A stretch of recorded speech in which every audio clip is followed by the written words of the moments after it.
Let's be real, we've all lived with contradiction. We want to be kind, but fantasize about revenge. We talk about healthy boundaries with technology, but then we scroll TikTok at 3 a.m. in the morning when we need to be getting up for work. By the way, go to bed. Get some rest. Get off of YouTube. We want connection, but also... No one talk to me! Get out of here! Out of my space! No! Go away! This is my happy space!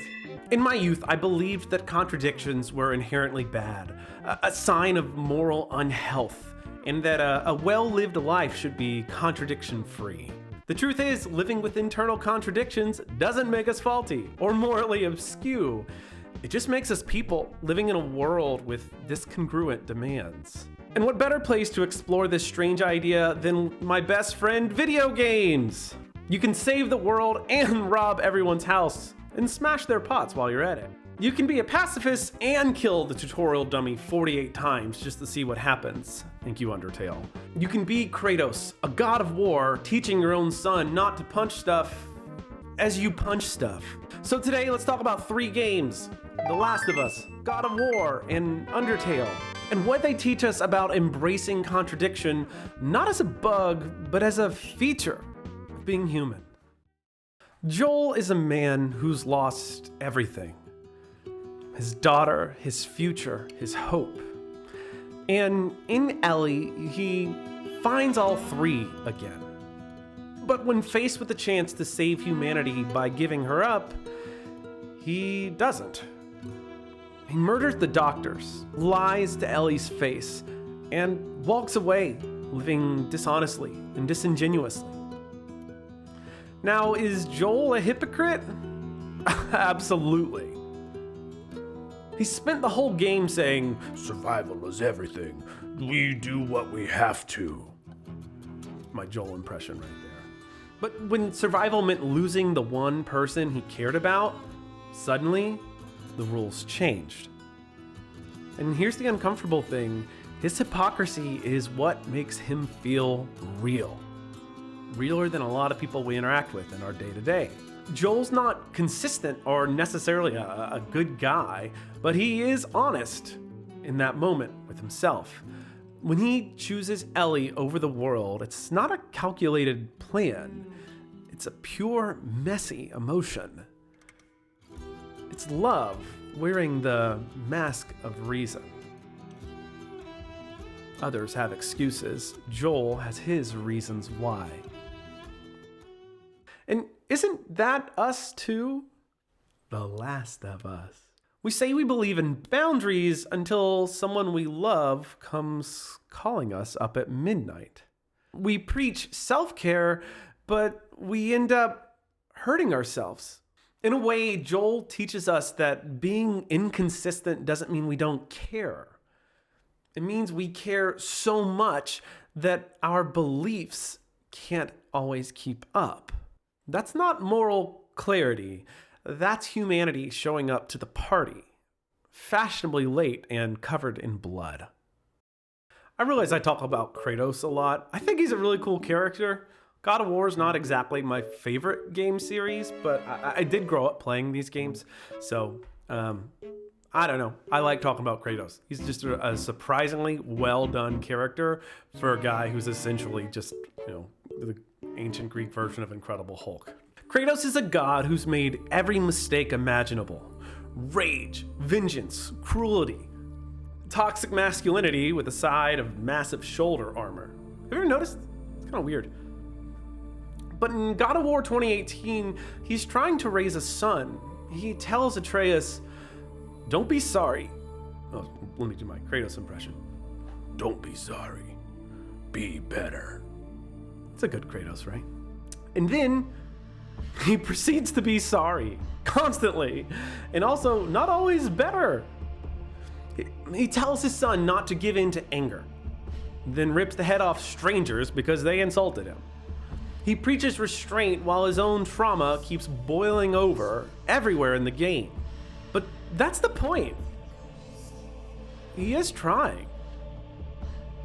He's not a hypocrite because he fails. He's a hypocrite because he's reaching towards something higher than his instincts. Contradiction isn't a flaw here, not necessarily. It's the tension between who he was and who he wants to become. That's us and our own work as human beings, living in that tension of who we were and who we want to become. And realizing that both of them deserve the equal amount of love, even if we don't feel like it. If you live with ADHD or neurodivergence or trauma, or hell, you're just a human being, you know this dance. You know this dance well. You say you'll wake up early and then spiral on YouTube until dawn. You promise yourself you'll stop people pleasing, then apologize for taking up space in your own house. We aren't machines. We're not supposed to be consistent. We grow by noticing the dissonance between our actions and our values, and instead of giving up, we keep trying to live somewhere in between. I think it's beautiful. Kratos isn't better than you because he's a god. He's also a video game character. He's just a dad in the woods trying to manage emotions and not mess up his kid.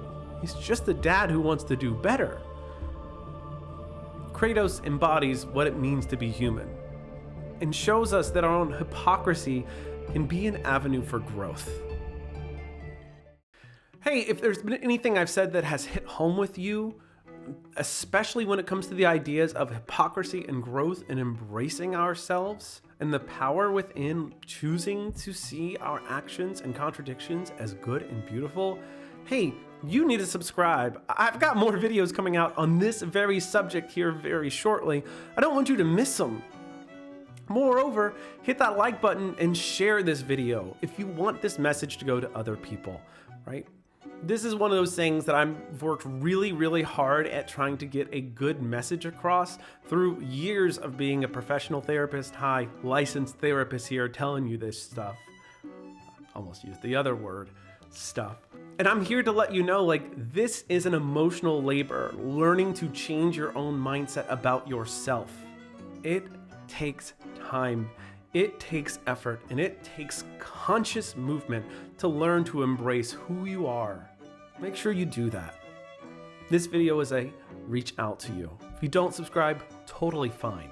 But continue to work your way to self-understanding, compassion, and kindness that's built from a foundation. Not just willy-nilly, not just thrown out of nowhere, not just here's a good thing because it's good. You, who you are today, who you were in the past, and who you're going to be in the future all deserve the same understandings and the same permissions. Permissions to be messy. I'll get off my soapbox. Let's talk about Undertale. Then there's Undertale, a game that fully, shamelessly, hilariously embraces contradiction. You can play it as a hero or a monster. You can fight, spare, flirt, joke, backtrack, and destroy. You can do a full pacifist run and then load up a genocide run just to see what you missed. And the game remembers. It calls you out. It exposes your hypocrisy. But it also lets you be forgiven. It knows you're curious, inconsistent, emotional, weird, same. And nowhere is there a better embodiment that I love than the Skeleton Brothers, Papyrus and Sans. Sans and Papyrus, I like the P before the S, right? Plus, Papyrus is taller. I don't know, maybe I'm biased. Papyrus is earnest to a fault, if you've never noticed. He wants to capture a human and join the royal guard and be taken seriously. Only, he's also too kind to ever hurt anyone. He wants recognition, but not at the cost of others. He's a walking contradiction. Ruthless ambition wrapped in unshakable innocence. And Sans is lazy and jokey and apathetic until he's not. He pretends nothing matters, but hides unimaginable power and moral clarity under that grin. He'll let you play the fool right up until you go too far. then he becomes the most dangerous character in the game. These two don't resolve their contradictions. They live in them. They are their contradictions. They aren't ashamed of being inconsistent. They've made peace with it. And that's what makes them some of the most beloved characters in modern gaming. That and the fonts and the song really helps. They model a kind of authenticity through absurdity. Not because they're perfect, far from, but because they let their contradictions exist without shame. And they say there's no good role models for modern masculinity. Let me show you Pans and Cyrus, Sans and Papyrus, Papyrus and Sans. And maybe that's the most powerful form of honesty. Not choosing a single self to exist, but allowing multiple selves to share the same screen. We spend so much energy trying to resolve our conflicts and we spend so much energy trying to resolve our contradictions. We want to be consistent, disciplined, noble, principled, optimized. But people aren't operating systems. We're symphonies with bad rehearsal schedules. Video games let us live our hypocrisies out loud. They show us characters like Joel and Kratos and Sans, people who want to be one thing but are many things. People who lie, love, fail, try, contradict themselves. These people, they matter. They are us. So maybe the goal isn't to be consistent. Maybe you can give a pass on that idea. Maybe the goal is to be present with who we are right now, even if that version of us doesn't fully line up with the one from yesterday.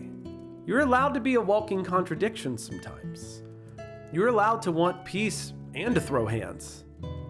You're allowed to build a better world and still miss the person you were in the last one. That doesn't make you broken. It makes you real. Welcome to the real world. We're sloppy, we're ugly, we make mistakes and pretend like they didn't happen sometimes. It is okay to want to protect that. It is okay to want to protect yourself. Do this by embracing who you are, who you can be, and who you might be tomorrow. Thanks for watching. At the end of my videos, I like to give you more motivation to subscribe. I want to earn your likes and your subscribes and your shares. If I have to, okay, sure, let's go for it. Hey, I've got a lot more videos about embracing different conflicting parts of ourselves. I should have one probably sitting right here. Right here. You should give a click on that. I don't know which one's going there. It's either going to be about the power of dreaming as a way to embrace our own beauty and hypocrisy, if you want to put it that way. It could be about self-forgiveness, the necessary tool to find your hypocrisies not as apocryphal, but as something that is beautiful, right? These videos serve as tools for you to grow emotionally. So make sure to subscribe. Make sure to share this with friends who struggle with emotion. So many of us do. It's why I've made this channel.